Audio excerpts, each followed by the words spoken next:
i-unrestrict ang mga taong nirestrict natin sa Messenger. So, ganito lang ang ating gawin. Pumunta lamang tayo sa ating Messenger. Pagkatapos ay i-click natin ang tatlong guhit na ito. At i-click natin ang setting. Piliin natin ang privacy and safety. Pagkatapos ay hanapin natin ang salitang restricted account. I-click natin. Si Gemaline Ramos. Ngayon, ito ang ating nirestrict noon. Ngayon ay ilong press natin. At makikita mo dito ang unrestrict. Pinutin lamang ito.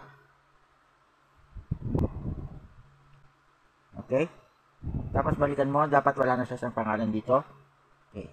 So, ganyan lang kadali ang gagawin natin para ang taong nirestrict natin ay ma-unrestrict na natin. So, wala ka ng problema dito. Babalik na siya sa normal. Thank you very much. Don't forget to share and follow. Thank you.